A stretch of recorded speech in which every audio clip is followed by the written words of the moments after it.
Mini episode 1446 of the FDH Lounge is brought to you by Sportsology, delivering unconventional columns and webcasts about sports, TV, music, movies, and more. Follow them on the web at sportsology.com. The FDH Lounge. You want to schedule your life around it. A long time ago, on a gloomy, wet Cleveland spring night, two men stand alone amidst the late-night drizzle. Their voices echo across the vacant station parking lot as they debate the merits of the great American radio show that have been missing for far too long.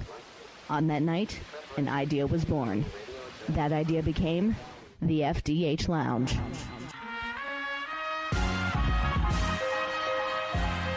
Welcome to the FDH Lounge. Hello, everyone. Welcome to FDH Lounge mini episode 1446. This is FDH managing partner Rick Morris here.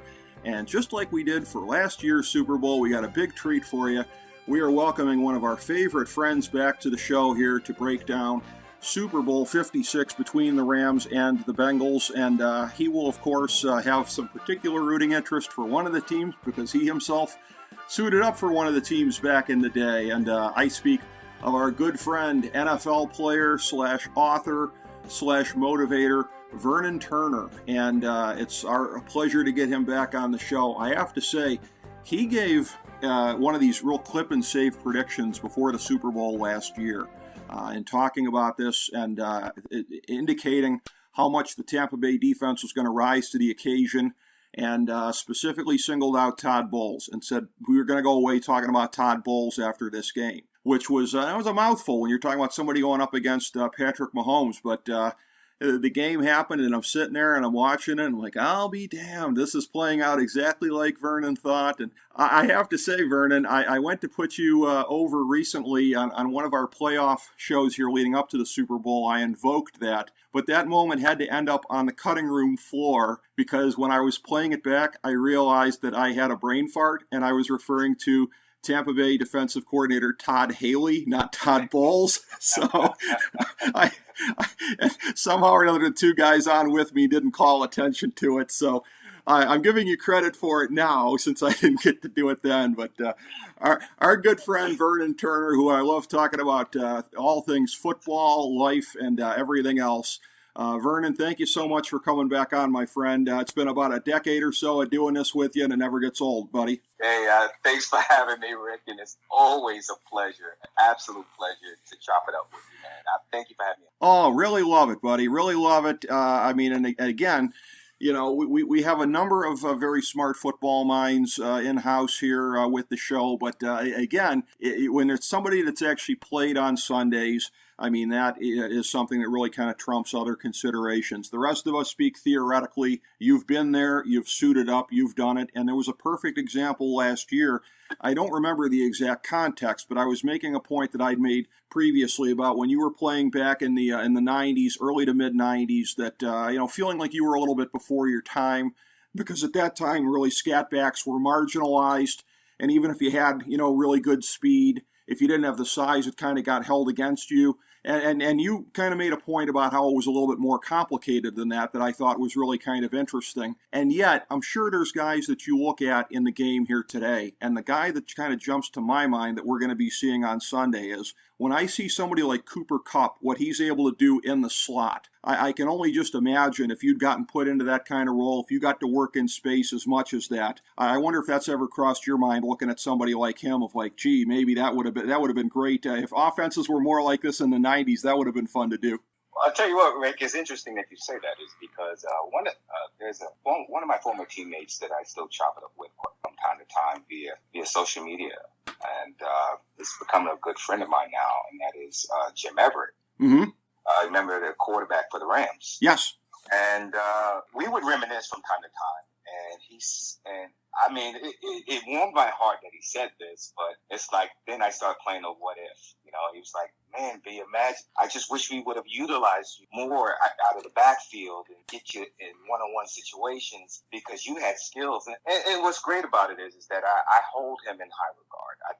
The man was awesome on and off the football field. He never got the credit that he deserved, but he was a man's man. He was an awesome guy on and off the field, and that's the reason why we're still friends. But the fact that he he tried to take me back then and put me in this era now, you know, with all the schemes and all the things they have specifically for the little dudes to get open and have those special moments on the field. And then I catch myself reminiscing, man, and thinking about, okay, what if I would have been in like the Patrick Mahomes type of scenario in regards to that and that scheme and playbook. And I'm like, wow, that would have been pretty cool. It would have been pretty cool. You know, there's a lot of guys out there that I watch, like Deebo Samuel, of course, Tyreek Hill. Yeah, all these great guys that are small in stature, but they make big time plays. So I love seeing that. Oh, absolutely. And that, I don't know that I'd heard you mention being friends with Jim Everett still previously. I'll tell you what then, since you mentioned him, that had to be somebody who had a smile on his face because you go back to the late 80s when that 49er run was at full steam, and there was an NFC championship game betwixt the 49ers and the Rams then, and it didn't go the way of the Rams on that day. So for everybody, 30 years or so later, that had to be a good feeling for Jim watching it go the other way the previous Sunday. Oh, yeah. Jim is hyped. He's really excited and proud to be a part of a team that's now playing in the Super Bowl. And I see some of the things that he posts and things, and he's loving it. And I am too. I found my rookie card and I, post that. And of course it was with the Rams. And I didn't realize how many trading cards I had with the Rams uniform on. So I'll be posting those later on over the weekend. But it's an exciting time. It really is. It's a special feeling to see a team that you played for at the show. It means even though we're not a part of it now, sure, we'll always be a part of it in our hearts, and we can always say that, hey, we at one time we were a part of that. Well, so exactly. Oh, yeah, and listen, when you were with the Rams, I mean, that was a difficult moment in history. That some of the better days in the 80s, it had kind of fallen on harder times when you were there, and yet I always make this point to people. One of the really kind of, quirky things about history is, and I was looking at the rosters at the time, so you didn't overlap with this guy, but there's 3 people who went on subsequently. This doesn't have anything to do with football. You're one of the 3 with everything that you've gone on to do as an author and everything that may come from that, or will come from that, I should say. Strike that, will come from that, and we'll get into that subsequently. There's you, there's a guy who had been on the Rams until the previous year when you got there, Bill Goldberg, later known as a big-time pro wrestler, and Terry Crews. So it's incredible. 3 guys, you don't, and that's it. I mean, and of the 3, you're the closest one associated to football of the 3. For Goldberg, you don't think of that first. For Terry Crews, it's his long Hollywood career. But I mean, it's just kind of crazy that like 3 people that would go on to do such disparate things. It's sort of they come out of an inglorious time in Rams history when you guys were suffering through that particular stretch of time. Life would all get better for all 3 of you guys. That's for sure. Well, what's pretty cool about the whole deal when you mentioned, especially T. Cruz, he's a former teammate of mine. Yes. We were at the Rams together, and what's so cool about that is the fact that he is the same cat now that he was back then, doing pop locks, and he was doing the same thing in the locker rooms. He was doing the same exact thing and pec jiggles and all of that stuff. He was the same dude. So the fact that he made it at that level and he's doing well, I'm happy for him. I really am. But it warms my heart when I see former teammates of mine going off to do things like even Shannon Sharp. And I don't know, it was a few months ago. I couldn't believe he even remembered, but he had mentioned me on his show about, the return men that did multiple duties in regards to return kicks and running back, wide receiver. I was a utility guy, and he had recognized that on, I think it was, what's that show that he's on right now? I forgot the name of it. Oh, the one with Bayless, yeah. Yes. So he had mentioned my name, and next thing you know, my text messages were blowing up, and my social media inbox was blowing up, and then it was pretty cool, though, that he remembered. That's the only thing I was happy about, that he actually remembered. That's amazing. I was one of those journeymen, so. Oh, that's great. That's great. Yeah, because again, you being primarily a return guy, special teams guy, I know that when you were in Tampa, the year that you had the first return touchdown in the history of the Bucs in '94. Look it up on YouTube, guys. But when you were there, I know that you said that the week of that very same Lions game that you were basically playing the role of Barry Sanders in practice, which, I mean, that's got to be one of the coolest things ever. But as far as getting to spread your wings at a time like that, as opposed to today, I mean, I look at the other guys, of comparable size from that time, somebody like Dave Meggett with the Giants, and the sort of narrow role he was in over a period of time. And I'll tell you what, somebody that people hold up as being the greatest coach of all time, Bill Belichick, but when he was in Cleveland in this town, there's a bitter catchphrase that we still use in this town, Metcalf up the middle. That was all Belichick knew to do with him, was just send him right into the middle of the line. So, I mean, I've said, I think previously on the show, I don't know if it was Andy Reid with Brian Westbrook in the early 2000s. I don't know where the tide started to turn exactly. Maybe it was in St. Louis with Mike Martz.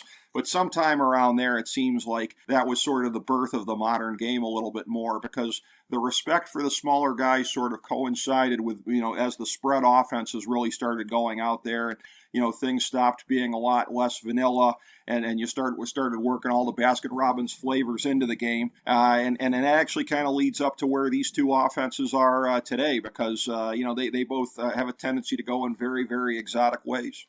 Yeah, it's going to be an interesting game.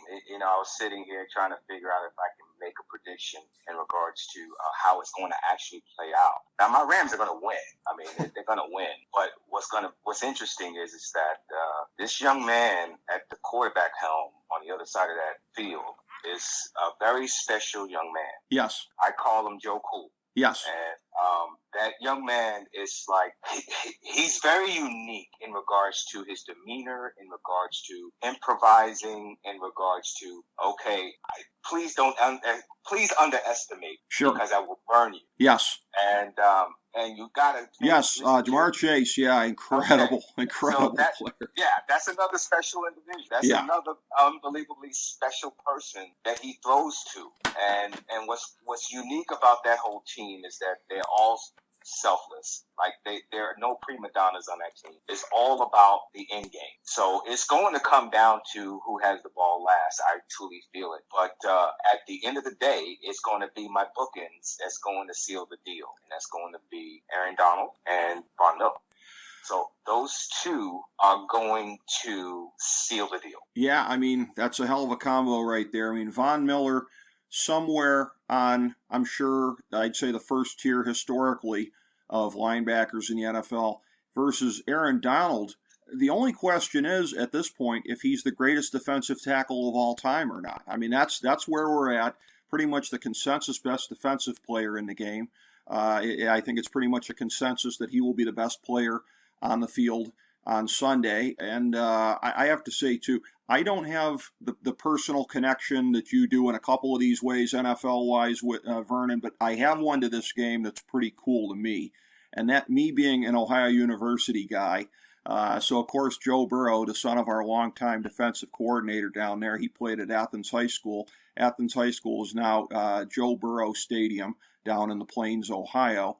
And when I was doing public radio down at Ohio University, I called high school football games in what is now Joe Burrow Stadium. So, listen, I'm a Browns fan all the way. I don't waver in that. But listen, when my Browns aren't involved, I'll root for Joe Burrow, because there's that connection. You know what? That's fair. Yeah. That is fair. Yeah. I mean, you're staying inside the state. Yeah. And I respect that. Yeah. I mean, but I tell you what, one thing is going to be for sure. It's not going to be one of those lopsided games. It's going to be it's in the code, come right down to the wire. And both of these quarterbacks are going to do some great things. And Matthew Stafford, he has a story in itself. He's a tremendous young man, and he's making good of this opportunity. All the years he was at Detroit, and trust me, I know the feeling of being in Detroit.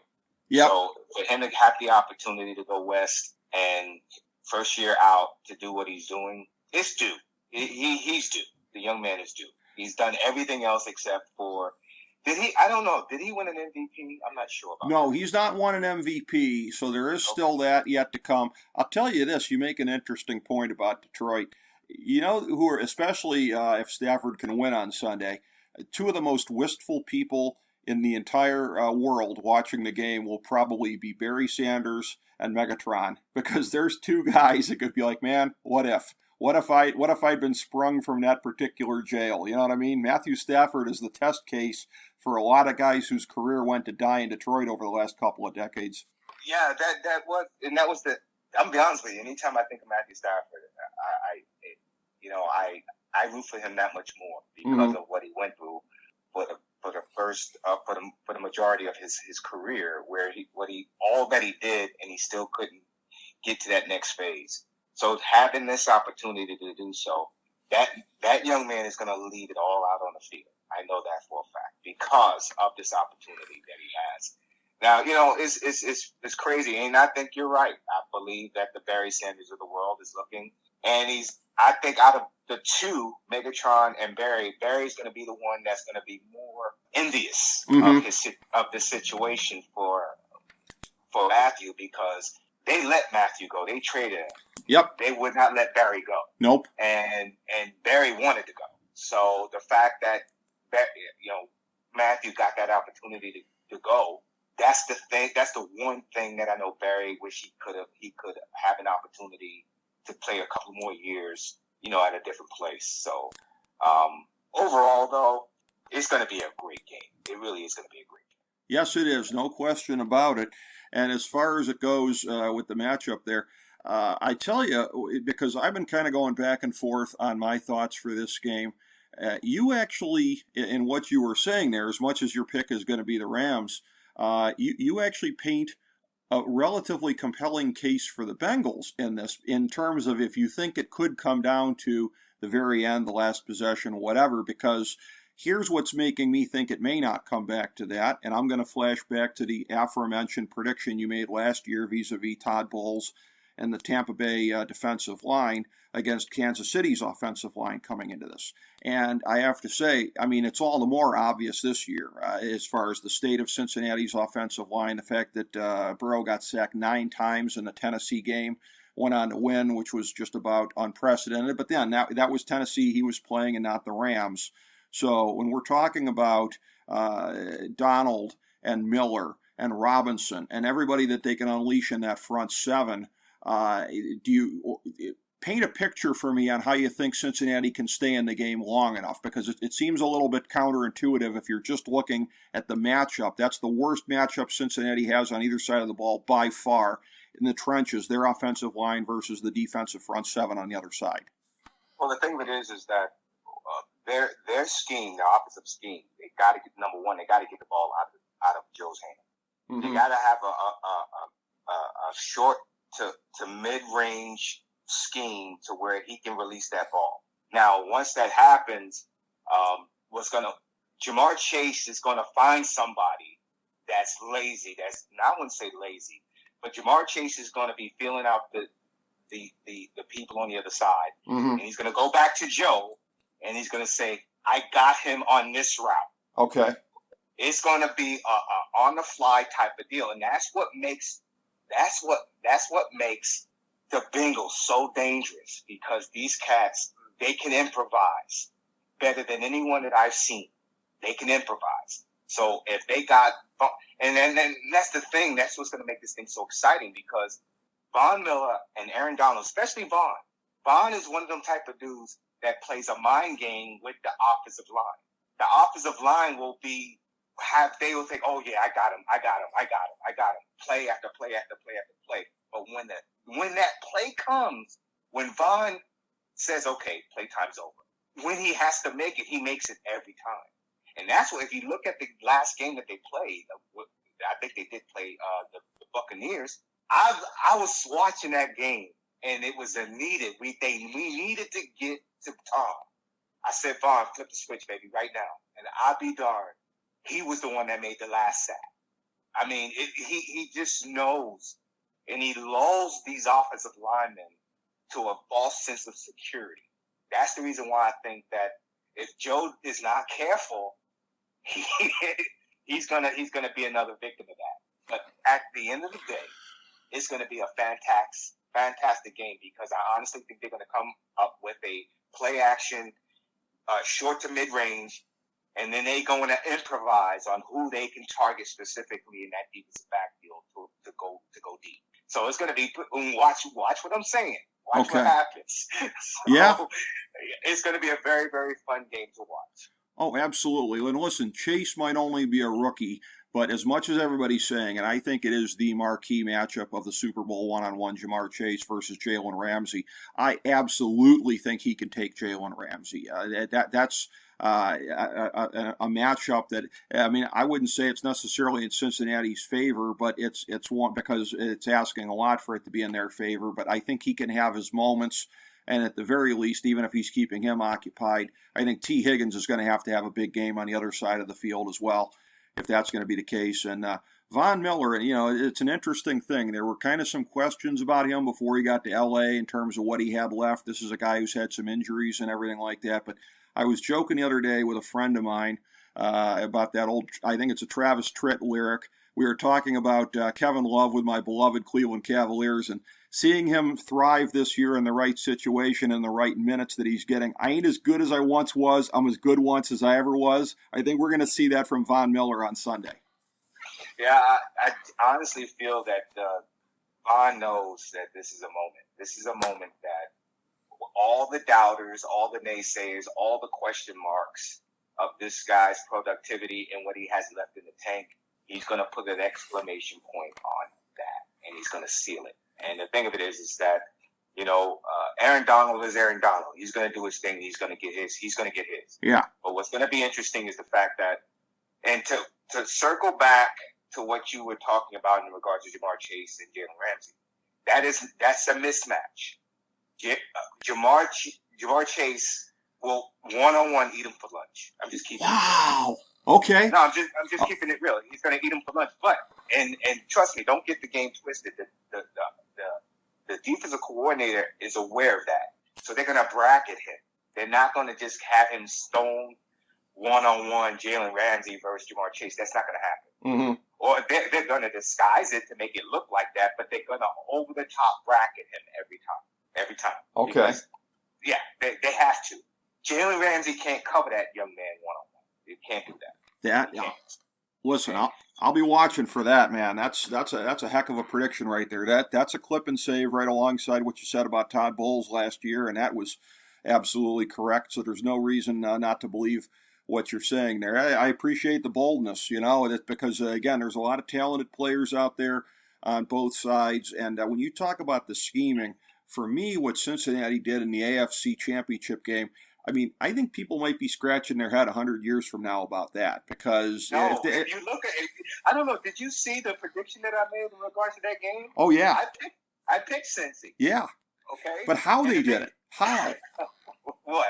I mean, the defensive adjustments when again. Listen, this Bengals defense, and I say this not in a good way. They remind me of where my Browns were a year ago when the back seven was really not that great. And it was a thing where, and the Browns a year ago, there was only so much they could do to kind of, scheme for that. And ultimately, I thought that was going to be the Bengals' downfall in that game. To go out there and replicate what the Colts did years ago to the Patriots, come back from 18 points down at halftime and come back and win. People will be scratching their head for decades about that with the personnel they had, how they overcame that on the road in that situation. That's really, again, kudos to you for having made the prediction. What can you do to enlighten me and everybody else about how they were able to make those adjustments with the personnel they had against arguably the most explosive offense in the league? Well, the thing that is that if you noticed, the biggest concern that I had was the fact that first half, if you remember the first half of that game, they had it to where they had all the time in the world on offense. The defense, the Bengals really struggled in regards to getting to the quarterback. Mm-hmm. They had a hard time. Well, here's my thing. Now, they may win in the halftime, made adjustments, and that's the one thing I can say about the Bengals defensive scheme, the defensive coordinator, the defensive staff. They made some great adjustments because at the end when they needed to make plays, they made those plays. They made them. So my thing is that they're going to be a second half team. Mm-hmm. You know, a team that's going to be able to make the adjustments at halftime and come out. And that's the biggest concern too. Now, when they're sitting here playing against the Rams, is that Rams got to be sexy on their scheme. They got to be clever. Mm-hmm. They got to disguise. They got to do all sorts of things. They got to throw them off their game. And they can't, I know they're all watching film and all of that stuff on each other, but they gotta have some adjustments to where just get them off their game a little bit so they can make that one big play. That's the reason why I honestly feel I would be shocked. I'm be honest with you. If I think the ego coming out of the gate, they may try to get Jalen Ramsey to go 1-on-1. Mm-hmm. I would be, if they did that, I would be shocked if they did that. I'm be honest with you. Okay. Because the once they see that, I'm telling you, what's going to happen is that Jalen is going to do one of those stop and goes or a slant and go, and the next thing you know, because he can't keep up with this kid. Right. He can't keep up with him. So, like I said, man, it's gonna be a chess game. It's gonna be a chess game that I cannot wait to watch.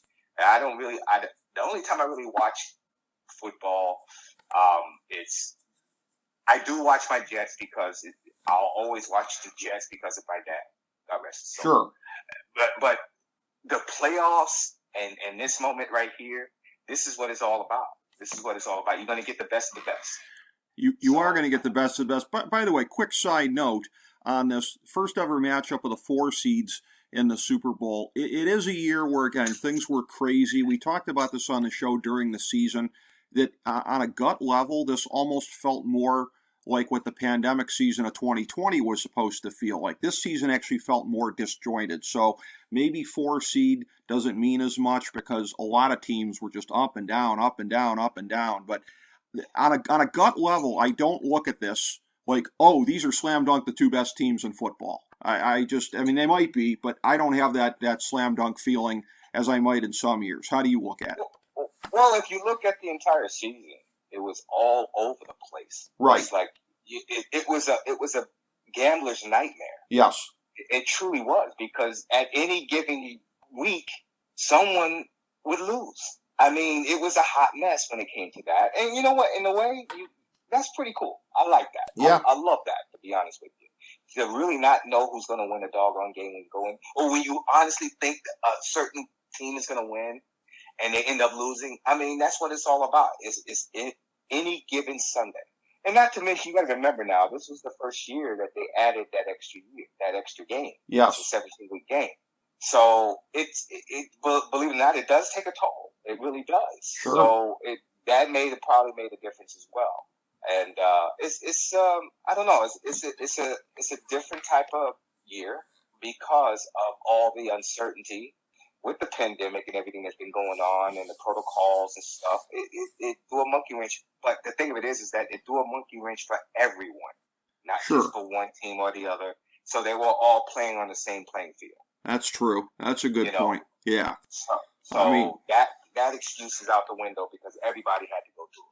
In terms of the strategy for this game, I'm going to harken back to another game in the playoffs where there were 2 top-flight offenses. And one of my regulars, Chris Galloway, and we were kind of joking about this going into the KC-Buffalo game in terms of, are you going to do what I think you're going to do? I'm going to try and take this away so that you can't do this. And as far as like trying to not only just exploit what the other team's going to do, but anticipate what you think they think you're going to do. And you can really, get inside the looking glass, pretty quickly on that kind of stuff. But these 2 teams here, they're both hard to run on statistically. And offensively, just in terms of the statistics, neither one of them has great rushing numbers, although it's deceptive in both cases. For the Rams, obviously they didn't have a healthy backfield the entire season, and they do now. For Cincinnati, they were 23rd in the league collectively in rushing yards, but Joe Mixon was the 3rd leading rusher. So if you just look at as far as a lead back goes, Cincinnati didn't run the ball much when it wasn't Joe Mixon. That's why that number was deceptively low. So both teams are better than the statistics would tell you. The Rams were 25th in rushing, but like I said, throw that out the window because you're talking about a different backfield that they have now. I wonder if there's any temptation on the part of either team to try and think, okay, well, maybe if we can ice the other offense, keep them on the sidelines for a while. Maybe in the case of Cincinnati especially, that, if we go to Joe Mixon a good amount, it'll kind of, throw off the pass rush a little bit. It'll make them respect the rush a little bit more, maybe make things a little bit better for Burrow. Do you think there's a chance that either of these teams goes more run heavy than we think, or does this just turn into the kind of game we're expecting where really they're just winging it back and forth for 60 minutes? Well, I know that both of these teams expect, their motto is going to be keep the quarterbacks off the field. Mm-hmm. So my thought process is that if they're able to mm-hmm. have a cool enough scheme, off tackles, draw plays, even though I haven't seen a draw play and I don't know how long. It's like it went obsolete. Right. A natural draw play went obsolete. Right. But they have if they can find a way to get the running game going, they definitely want to eat clock and keep the offense off the other offense off the field. Mm-hmm. The thing of it is that if this again, it's going to be very, very interesting on what kind of scheme, because the first 15 plays are scripted, right? Of a game. So I'm really curious to see what they come up with. I know they're going to come out of the huddle and they're going to see exactly who's playing where, and what, they're going to try to get a feel for what they have. Now, my thought process: the first play of the game is going to be a play action. Okay. And yeah, it's going to be a play action, and it's going to be like maybe a drop off to the tight end and so on and so forth. But it's not going to be anything heavy. Now, I will take that back. I'm gonna make a prediction. If the Bengals get the ball first, uh-huh. and they come out of that huddle and they see one-on-one matchup, and Jalen is over Jamar, I wouldn't be surprised. Now, I cannot. It'll be suicide if they came up press. They're not going to do that. Okay. They're going to play off man. If they do that, they're going to come up with a 8 to 10 yard hitch to Jamar Chase mm-hmm. to say, okay, let's see how you're playing me now. You need to come up a little bit closer, because if I get this and I get open space, I'm going to run by you. So it's going to be a really fun thing. But to answer your question, the team that figures out how to run in addition to their passing scheme is going to be the team that wins. Interesting. Yeah, I agree with you. I think that kind of balance is going to be very much more pronounced for the winner of the game than the loser of the game. And I think, again, we talk about trying to anticipate what the other team's going to do. This is one of these things, and we've seen it before in Super Bowl history of coach versus mentor here, Sean Mcvay versus Zach Taylor. And it's funny to think of Sean Mcvay, who really kick-started this whole thing of the super young coaches in the league, and he is the elder mentor to Zach Taylor over there for the Bengals, who was on the verge of getting canned before Joe Burrow came along. And amazing what can happen once you get a quarterback like Joe Burrow in there. But as far as what you said about the scripting of the plays as well, yes, that will be indicative, because sometimes there is a pronounced break in terms of what you see with that. Watching the Browns games this year, for example, and what a painful thing that was, just like it's been most years since they came back. The first 15 plays of the game, it looked like Paul Brown drew them up. The rest of the game, it looked like Wayne Fontes drew it up. So, Well, what's going to be pretty interesting is the fact that, if they're going to run against my Rams, they're going to have to go inside. They have to go inside the tackles. They mm-hmm. cannot run outside the tackles, because you got the bookends there. Right. So they're going to probably take the tackle and pull a guard and kick out and run off tackles. Okay. The thing of it is that I truly think that they're going to, and I don't even think they're going to do outside screens. I think they're going to do more inside screens. Okay. Than the outside screen. So they just don't want to have anything to do with the bookends. They don't want to have anything to do with those guys. Right. So they're going to have a scheme to where they can actually get the ball in the back's hands. Now, is it going to be an off tackle? Is it going to be a slip screen? It's going to be interesting to see how they do this. But at the end of the day, it's going to come, like I said, it's going to come down to unless there's, if they can eliminate the catastrophic mistakes, the interceptions, the fumbles, and stuff like that, if they secure the ball, it'll come down to the last play. Okay, interesting. And I can't help but think of what the Cincinnati offensive meetings have got to look like in terms of if you're talking about going inside to try and make things work. I mean, I'm wondering what kind of a rah-rah speech that sounds like. Like, hey, if we can get a couple of our crappy offensive linemen to tie up Aaron Donald, we're going to be just fine. Well, I mean, they have scenarios. It's right. Like, okay, if they come up and press, this is what we're going to do. This is like automatic adjustments. Right. Site adjustments. Right. So, I mean, that's already kicked in. But they got to do some unique things. They got to do something that they haven't shown all year long. Agreed. So, trust me, they had 2 weeks to prepare. Trust me when I tell you they're going to come out with different formations. They're going to come out with offset. It's going to be the same plays, but it's going to be different formations. They're going to different routes, different types of routes, big routes, rub routes to get Jamar open more. So, and I know they want to get him into the game, involved in the game as early as possible. But I sit here and I talk mess about Jalen. Jalen's one of the smartest young men in that defensive backfield. He will figure it out. Yes. He's going to find a way to make a play. I'll leave it at that. He's going to find a way to make a play that's going to make the difference as far as in the outcome. Watch what I say. Interesting. I don't know when he's going to do it. Okay. But he's going to get challenged. He's going to get frustrated because Jamar's going to put it on him early. He's going to figure it out because he's that smart. He's going to figure it out. He's going to disguise something, and Joe is going to read it wrong. Okay. Yeah, and watch what happens.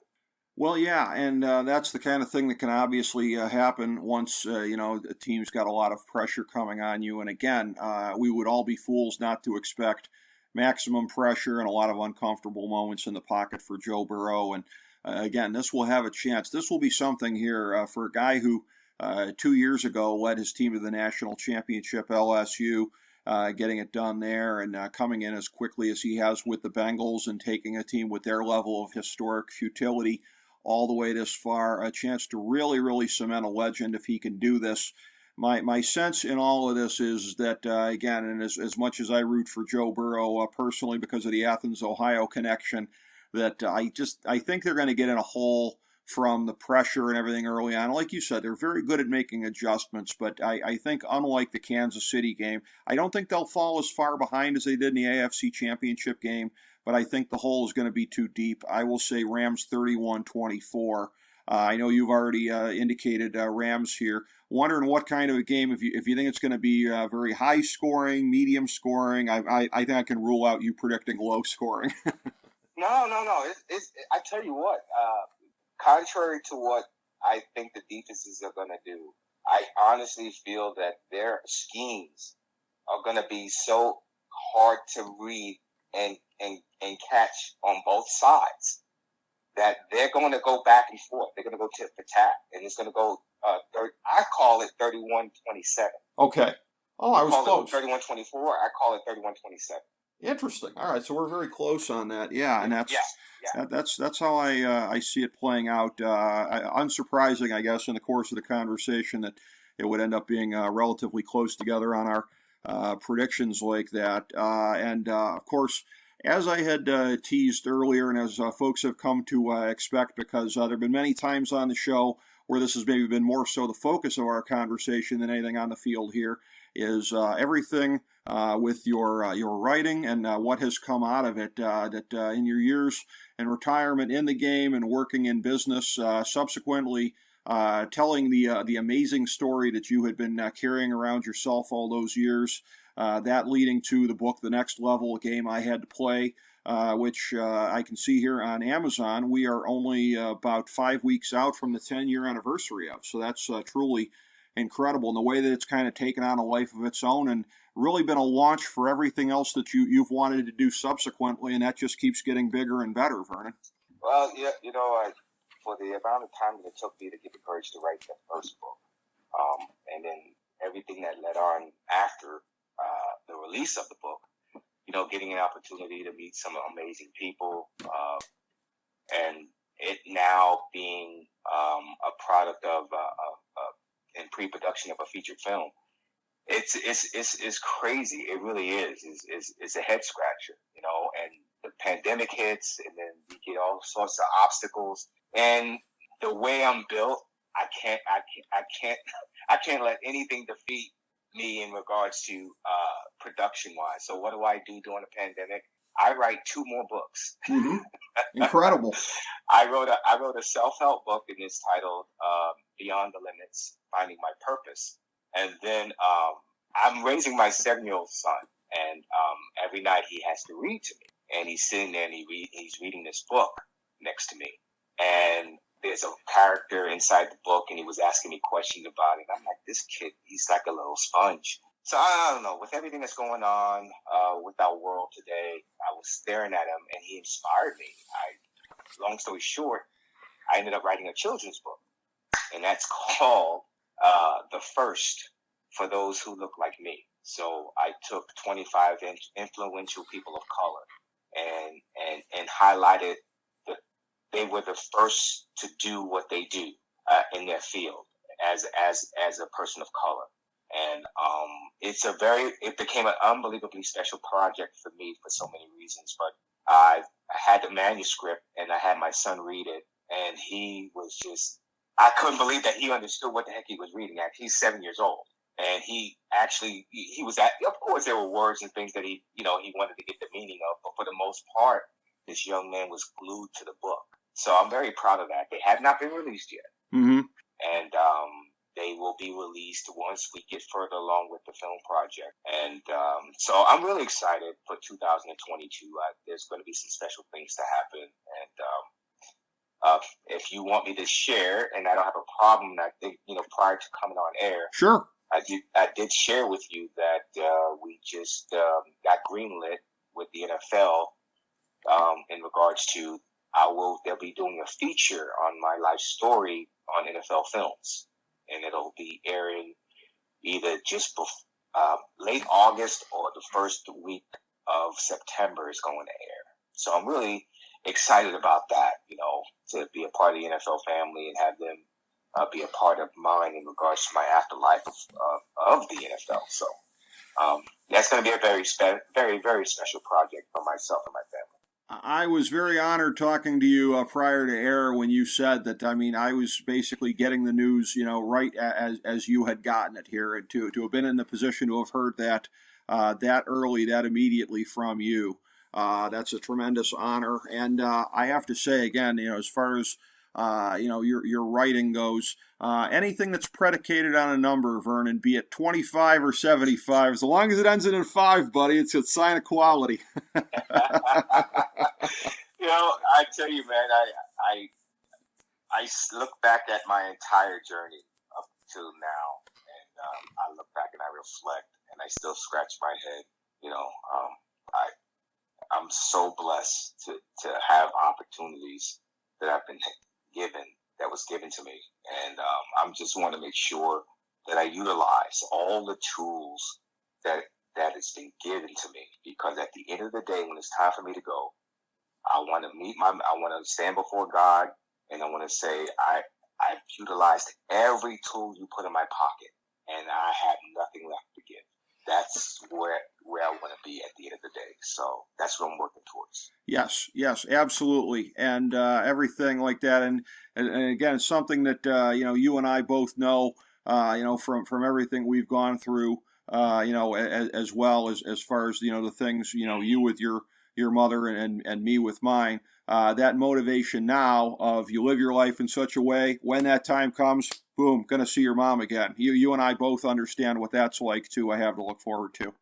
Yeah, what's crazy about that, Rick, is that, it was a time when I used to be afraid of that time, mm-hmm. That time of me meeting my maker. I'm not afraid. I am not. I've lived a pretty full life, and everything else right now is gravy and icing for me, yep. As far as I'm concerned. So, what a heck of a journey. What a heck of a journey. So, again, I'm not done. I still got enough stuff in my pockets that I got to get out and utilize. So, I'm going to stick around a little while longer. Well, I have to say, too, and I understand what you're saying there, and I understand that thought and that fear that you would have had at one time in your head, and that's the thing where somebody who has become a friend of mine and a friend of our show, the great author and motivator, Maya Master, it's a thing of where we don't realize she's a great teacher in this, of how things are universal and how you think it's just something in your head you think is just absolute. So I can see where you were thinking that, Vernon. I could see where you would have had that fear at some point about, again, crossing over, meeting your mom when it's all said and done. But that being, there's nobody else that knows you that would look at it that way. That's just a thing where we all get on our own heads about these kinds of things here. Objectively, there is zero reason whatsoever that would ever be the case. I can say that as a friend of yours and somebody who's really looked up to you and learned from you and everything like that. There was never a reason for you to think that, and yet I understand why you did, because that's something we all do to ourselves. Yeah, it's one of those things to where a part of me on the inside is going to always be broken because of my past.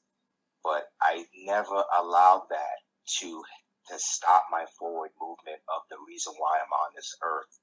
And it took me a long time, Rick, to figure out what my purpose was. And, the big guy gave me a platform. He gave me an opportunity to do some things to where I'm able to pass it forward. And all those years ago when my mom had that dreadful choice to make and she decided to keep me after what she went through. Mm-hmm. I mean, for me not to give my all in everything that I do, it kind of defeats the purpose of everything that my mom sacrificed. So At the end of the day, I just want to make sure that she can look down and wink and say, hey, you're doing your thing, kid.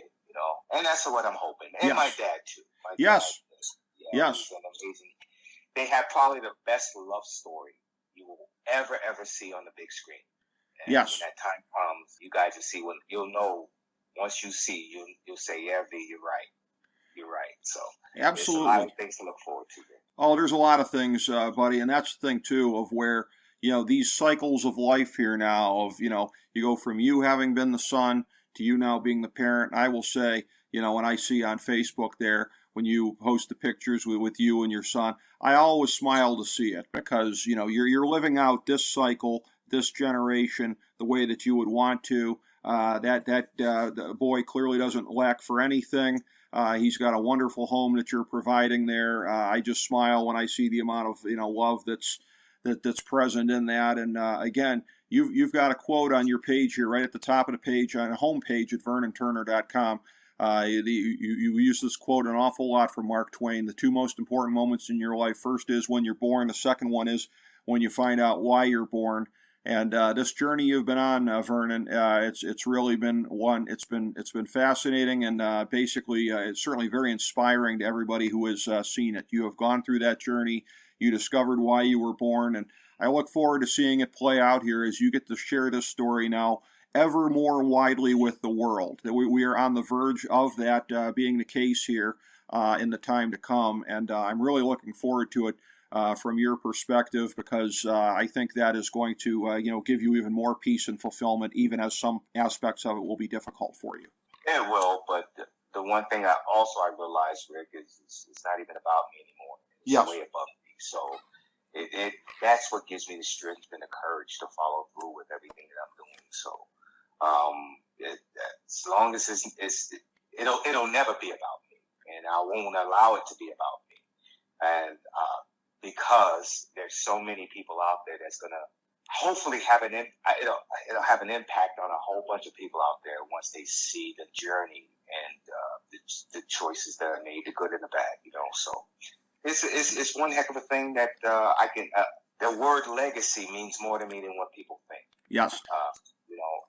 That means a lot, and some people take that for granted. That word. Some people don't even know what that word means.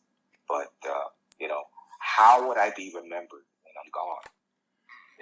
What's that everlasting moment? What's that everlasting memory I'm going to have with the people that know me, and the people that know of me? Mm-hmm. What is the first sentence they're going to come out their mouth when they describe me? Sure. I can dictate that narrative. Yes. So that's what I'm trying to do. Yes, and that will be ever more the case as your story gets more widely told to the world, and we are on the verge here in the time ahead of that being exponentially more the case than it is today. And I look forward to everything that's going to come with that. Very proud of you with everything that you've done, my friend, and very proud and happy to get you on the show. As always, once again, an amazing discussion here with you today. Always love doing it. Thank you so much for making time for us, Vernon. Well, Greg, it's always an amazing, amazing time to chop it up with you like we always do, man. You're the real deal. I appreciate you, partner. I appreciate it. Thanks, Vernon. That's quite a compliment coming from you. I really appreciate it. Thank you, everybody, for joining us here today for FDH Lounge Mini episode 1446.